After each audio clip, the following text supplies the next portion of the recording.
The old-school gym was nearly empty.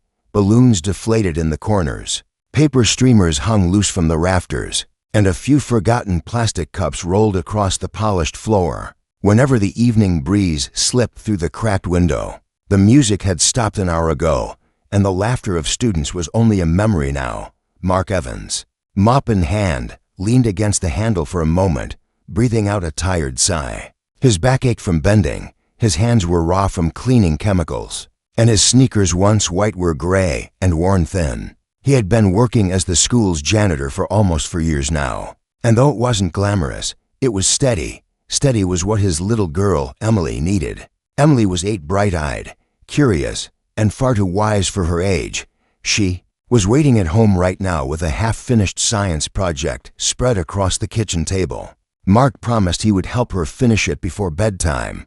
Promises mattered to him. They were all Emily really had left since her mother had walked away years ago, leaving them both with nothing but questions and silence. Mark was halfway through pushing a heavy stack of chairs back against the wall when he heard something, a soft, hesitant voice. "Excuse me." He turned, startled. At the far side of the gym stood a girl in a pale blue dress. She couldn't have been more than 13. Her hair was tied in neat braids, and the dress shimmered faintly under the fluorescent lights. But what caught Mark's eye were the crutches tucked under her arms, supporting her delicate frame. Her eyes, though her eyes were full of something he recognized too well, loneliness. "I'm sorry," she said quickly, her cheeks turning pink as though she had intruded. "I didn't mean to bother you. Everyone's gone. I didn't get to dance tonight." The words seemed to hang in the quiet gym, settling heavily in the space between them. Mark lowered the chair he was holding. "You didn't get to dance?" She shook her head, looking down at the glossy floor. "No one asked me." Her fingers tightened around the crutches, knuckles pale. Then she lifted her gaze, tentative but brave. "I thought maybe you could. Just one dance, before you finish cleaning." Mark froze. For a moment, he wasn't a janitor. He wasn't a tired single dad with bills piling on his kitchen counter. He was just a man being asked something both small and enormous at the same time. The girl's voice trembled, but her eyes stayed hopeful. And in that instant, Mark thought of Emily. Thought of the nights she came home from school, pretending she didn't mind eating dinner alone while he worked late. Thought of her bravery in the face of things she shouldn't have had to face at all. He couldn't say no. "Of course," he said softly, setting the chair down. "I'd be honored." A smile broke across her face, bright enough to push the shadows out of the corners of the room. Carefully, she adjusted her crutches while Mark fumbled with his phone, scrolling through the ancient playlist he mostly used for Emily. He picked a gentle tune, one Emily loved, soft enough for the quiet moment, placing the phone on a chair. For sound, Mark held out his hand. The girl hesitated only briefly before slipping her small hand into his. Her grip was delicate but firm, like she was holding on to something precious. The music swelled gently through the empty gym. They moved slowly, carefully, in rhythm with the girl's pace. Mark adjusted to her, guiding but never leading too quickly. She balanced, shifted, leaned slightly into him when her arms grew tired. It wasn't graceful, not in the traditional sense, but it was real. "You're good at this," she whispered shyly, her cheeks warm. Mark chuckled. "My daughter would disagree. She says I've got two left feet." That made her laugh soft, pure, and bright like sunlight breaking through clouds. And for a moment, Mark forgot about the mop bucket, the bills, the aching in his back. All he saw was a young girl finally getting her dance. They moved in a slow circle, the confetti crunching faintly beneath their steps. The world outside didn't exist, just the music, the rhythm, and the bravery of a girl who refused to leave the dance without a memory. Neither of them knew that high above, near the balcony where parents sometimes stood during assemblies, someone was watching. A woman. Her eyes glistened, and her hands trembled against the rail. She wasn't dressed like a teacher, nor did she belong to the cleanup crew. No, her diamond necklace glimmered faintly, catching the light from the exit sign. Her shoes were far too polished for a gym floor. She watched the janitor, this tired man with his worn-out sneakers, bend slightly so the girl didn't have to strain. She watched the kindness in his face, the patience in his movements. The way he made her daughter feel like the most important person in the world. Yes, her daughter. And the woman's heart clenched. For years, she had guarded her little girl fiercely, shielding her from stares, whispers, pity. She had built walls around her, walls of wealth, protection, privilege. But here, with a simple janitor and an old phone speaker, her daughter was glowing in a way money had never achieved. The billionaire mother stood frozen, tears sliding down her cheeks silently. She had never expected to find such a moment of grace in the echo of an empty gym. And though Mark had no idea, his life was about to change forever. The gym felt strangely alive even after the music faded. Like echoes of laughter still clung to the walls. Mark let the last notes of the song fade before reaching for his phone to stop it. But the girl shook her head quickly, her braids bouncing. "Can we, just a little longer?" she asked softly, as though afraid the request might be too much. Mark hesitated. He knew his daughter, Emily, would be waiting at home. He knew the sink would still be leaking, and the stack of bills wouldn't pay themselves. But he also knew what it meant for a child to ask for something so simple yet so rare. He tightened his grip gently on her hand. "Sure," he said with a kind smile. "One more." Her face lit up again, brighter than the twinkling decorations. Still taped across the bleachers, she leaned slightly against him for balance. The faint click of her crutches against the floor, blending with the soft hum of the music. Mark didn't notice the tears shimmering in her eyes at first, but when he did, he slowed down, guiding her carefully so she wouldn't stumble. "Hey," he said softly, his voice carrying more warmth than he realized. "What's this, you okay?" She nodded quickly, blinking the tears away. I didn't think anyone would want to dance with me." The words hit him harder than any mop handle ever could. He swallowed, wishing the world had been kinder to her. "Well, you're wrong about that," he said firmly. "Anyone would be lucky to dance with you." She smiled, a fragile, grateful smile that made his chest ache. What neither of them knew was that the woman watching from the shadows, the girl's mother, was gripping the railing tighter, her heart torn between pride and guilt. Pride for her daughter's bravery, guilt that, with all her wealth and influence, she hadn't given her child what this janitor had just given so freely: dignity. Mark finally let the song fade, bowing slightly in a playful gesture that made her giggle. "Thank you, partner," he said with exaggerated formality. She giggled again, tucking a strand of hair behind her ear. "Thank you to Mr. Janitor." He laughed at the title. "Mark," he corrected warmly. "My name's Mark." "Mark," she repeated, as if storing it carefully in her memory. Before he could ask her name, a voice called from across the gym, sharp, urgent, protective. "Clara." The girl flinched slightly, as though she had been caught doing something she shouldn't. Mark turned to see the source. A tall woman, poised and elegant, walked quickly toward them. Her heels clicked against the polished wood, her diamond necklace catching the light, her tailored coat flowing as though she had stepped out of a different world entirely. Clara's mother. Mark immediately straightened, suddenly aware of the mop bucket, the sweat clinging to his shirt, the scuff marks on his sneakers. He felt out of place, like a stain on the polished floor he had just cleaned. The woman reached her daughter, bending slightly to check her balance, her voice tender now. "Are you all right? You shouldn't be here alone." Clara smiled sheepishly. "I'm fine, Mom. I just wanted one dance." The woman's eyes flicked to Mark, sharp and assessing. Not cruel, but curious. Behind her composed expression, though, was something she couldn't quite hide, the trace of tears on her cheeks.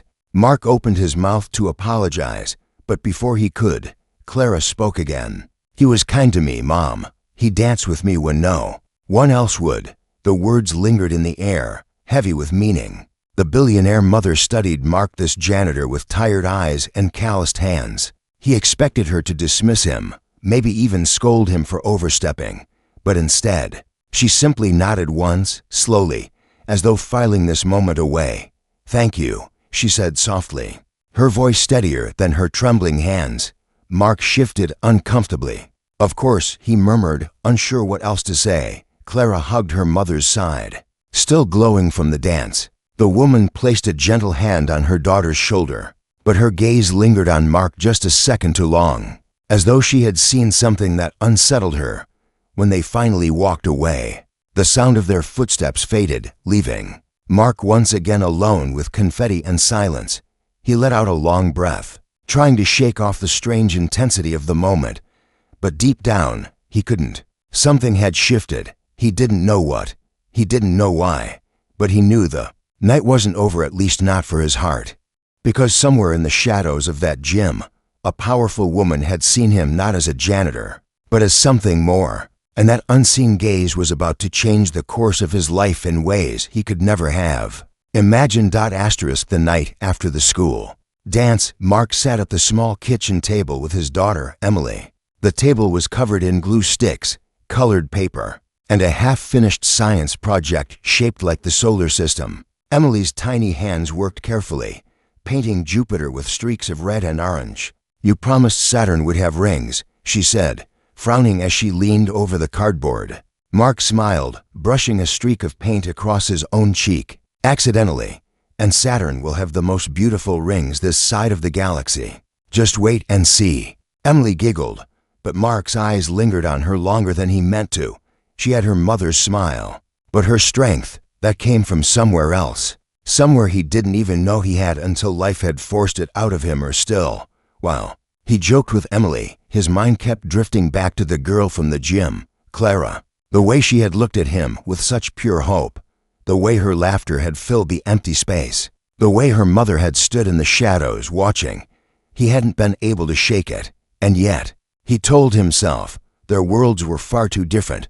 His world was leaky sinks, school hallways, and the weight of overdue bills. Her world, he could tell from her mother's clothes alone, was built on a foundation of wealth and influence he could barely imagine. But fate has a way of weaving unlikely threads together. 2 days later, Mark was scrubbing down the cafeteria floor when a teacher rushed in, out of breath. "Mark, they need you in the front office, right away."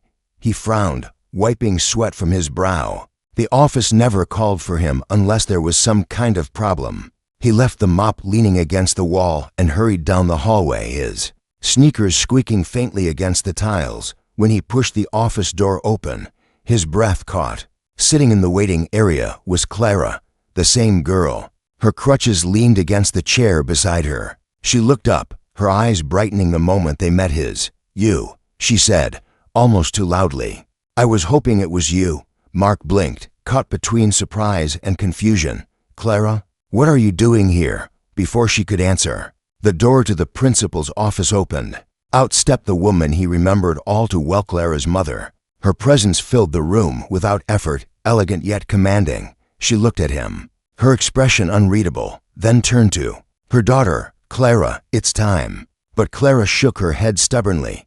"Wait, Mom.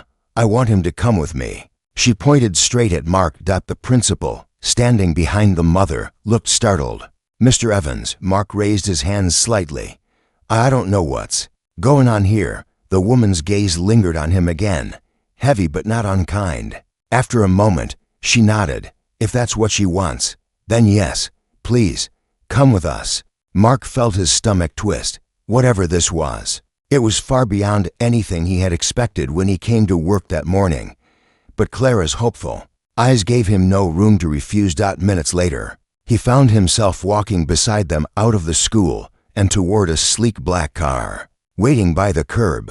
Its tinted windows and polished frame looked completely out of place against the cracked pavement and faded crosswalk lines. The driver opened the door, and Clara's mother guided her in gently before turning back to Mark. "Get in," she said simply. He hesitated, glancing back at the school. "But my shift. I'll explain everything on the way," she interrupted, her voice calm but firm.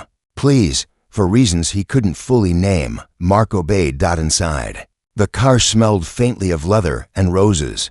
Clara sat beside him, her face lit with excitement, while her mother stared out the window as the city rolled by.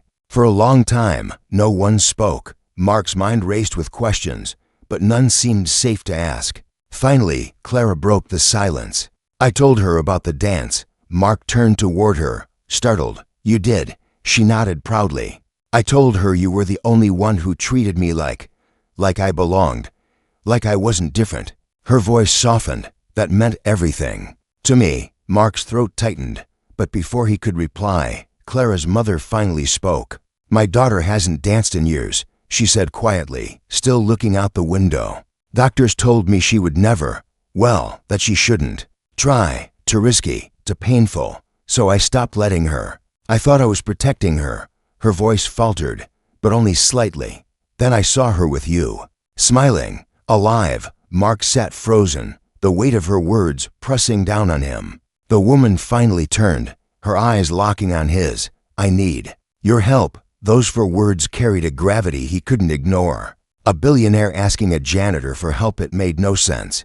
And yet, in that moment, Mark realized he had stepped into something much bigger than himself, something that had started with a dance and was about to lead him into a world he never thought he'd touch. And as the car sped through the city streets, he couldn't shake the feeling that this was only the beginning, that whatever was about to unfold would test not just his strength, but his heart.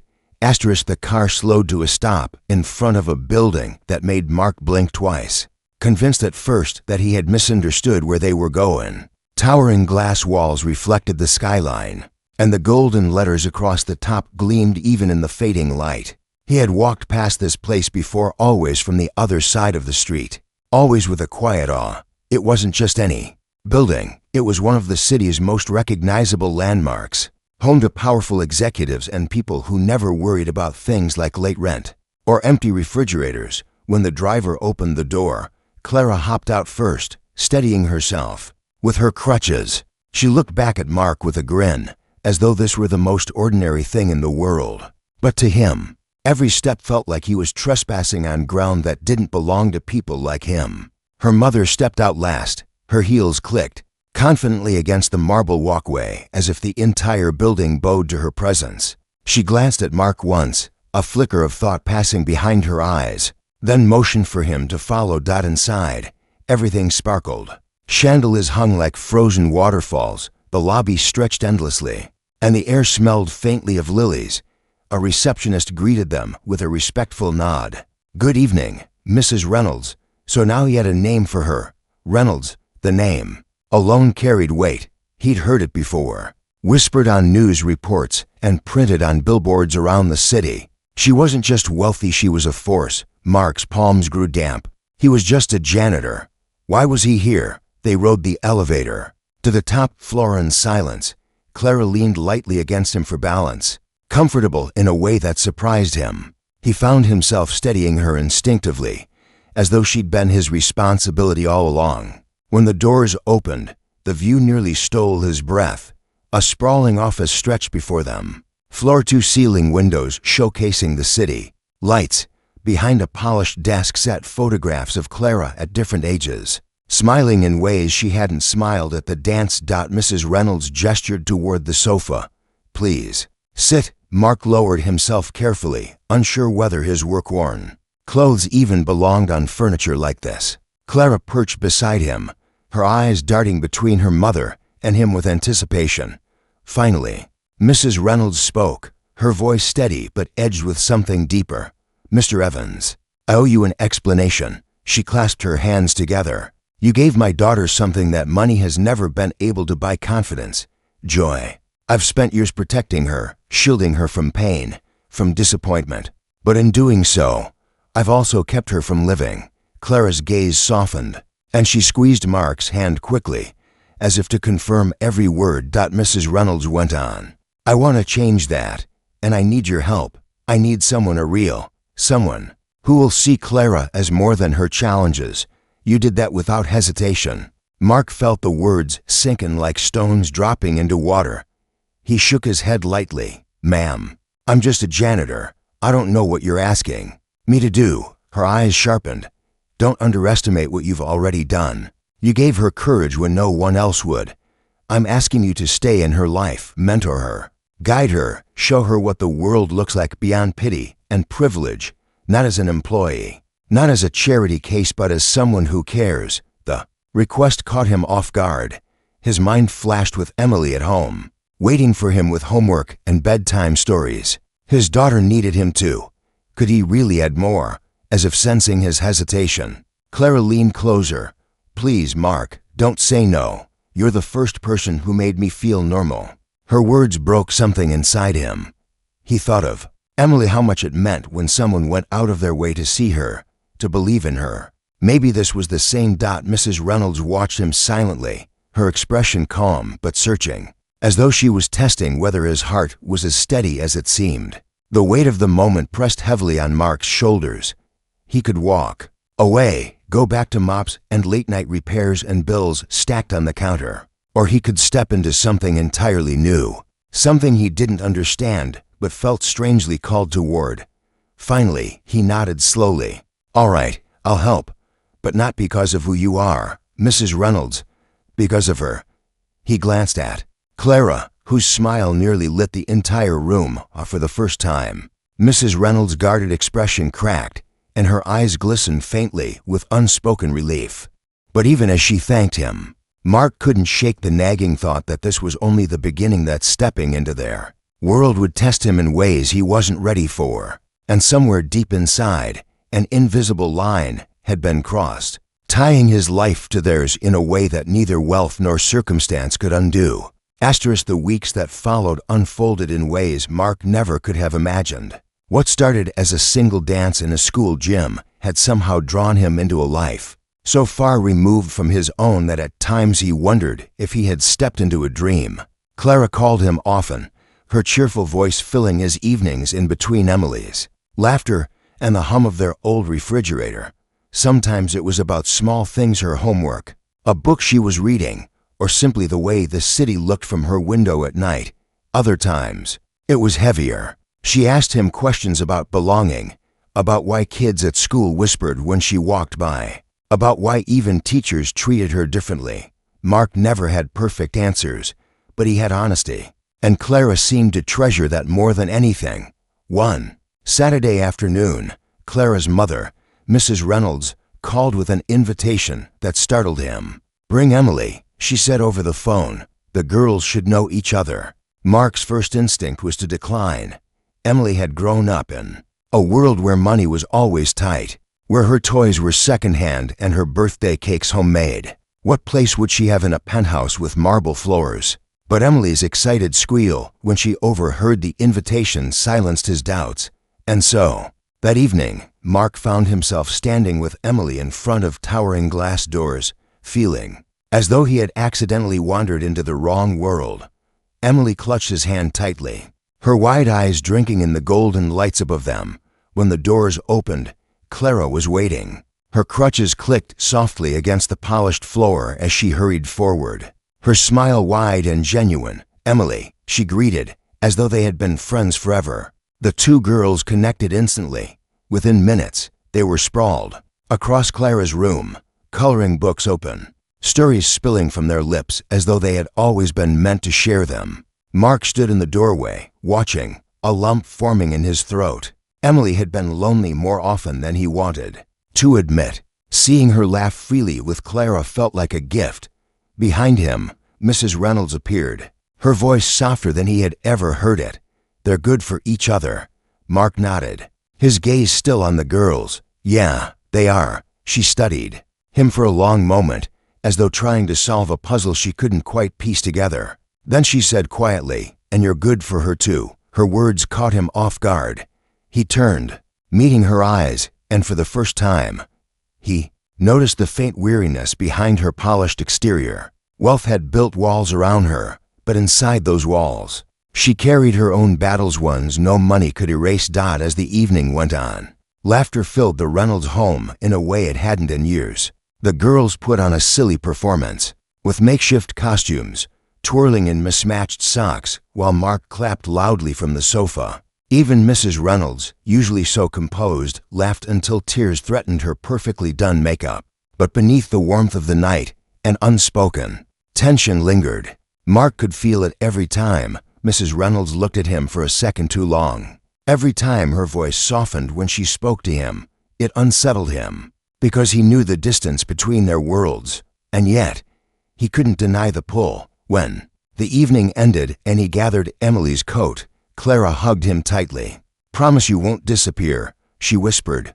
Mark rested a hand gently on her shoulder. "I'm not going anywhere, But as they stepped into the elevator to leave, Mrs. Reynolds called out softly, "Mark." He turned, and for a moment, the polished businesswoman mask slipped away. She looked simply like a mother, standing in her doorway with emotions she wasn't ready to name. "Thank you for everything." The doors closed before he could reply, leaving him with questions he couldn't silence, because it wasn't just Clara's life that was changing now, it was his. And though he didn't know where this path would lead, he felt the stirrings of something both terrifying and extraordinary, something that had begun with a dance but was quickly becoming much more. The Winter Gala was the kind of event Mark had only ever seen in magazines. The school had been chosen to host a charity night sponsored by the Reynolds Foundation, and the gym he usually cleaned was transformed into something magical. Chandeliers hung from temporary fixtures, the old wooden floor gleamed under careful polish, and students buzzed with excitement, dressed in their best. Mark had been asked no, persuaded by Clara and Emily to attend. He argued at first that galas weren't for people like him, but Clara's insistence and Mrs. Reynolds' unexpected words, "You belong there as much as anyone," left him with no excuse. He wore the only suit he owned, one he had borrowed for a friend's wedding years ago, now a little tighter around the shoulders. Emily walked beside him in a simple blue dress, clutching a ribbon she had tied into her hair herself. When they entered the gym, Emily gasped, spinning in awe, "Daddy, it looks like a palace." Before he could reply, Clara spotted them. She moved toward them with her crutches, determination in every step, her lavender dress flowing gracefully. She looked radiant, more confident than the night she had asked him for that first dance. And in that moment, Mark realized just how far she had come. The evening unfolded with speeches, music, and laughter. Mark kept to the side, feeling slightly out of place among the sharp suits and glittering gowns. But whenever he caught sight of Clara laughing with Emily, or Mrs. Reynolds watching her daughter with misty eyes, he felt a sense of quiet pride. Then the music began. Couples drifted to the dance floor, and Clara turned her gaze toward Mark. Her eyes sparkled with the same hope he had seen weeks before. "Will you dance with me again?" she asked softly. Every head near them seemed to turn. The janitor in his worn suit, the girl with her crutches. It wasn't the picture people expected. But Mark didn't hesitate.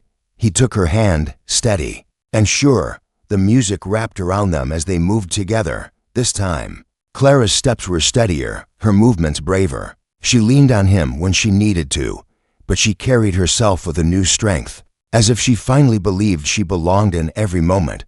The room grew quieter, eyes following them. Some whispered, some smiled, and then something unexpected happened. Others joined. A teacher guided a student onto the floor. A father took his daughter's hand, and soon the dance floor was alive with pairs who had once stood on the edges.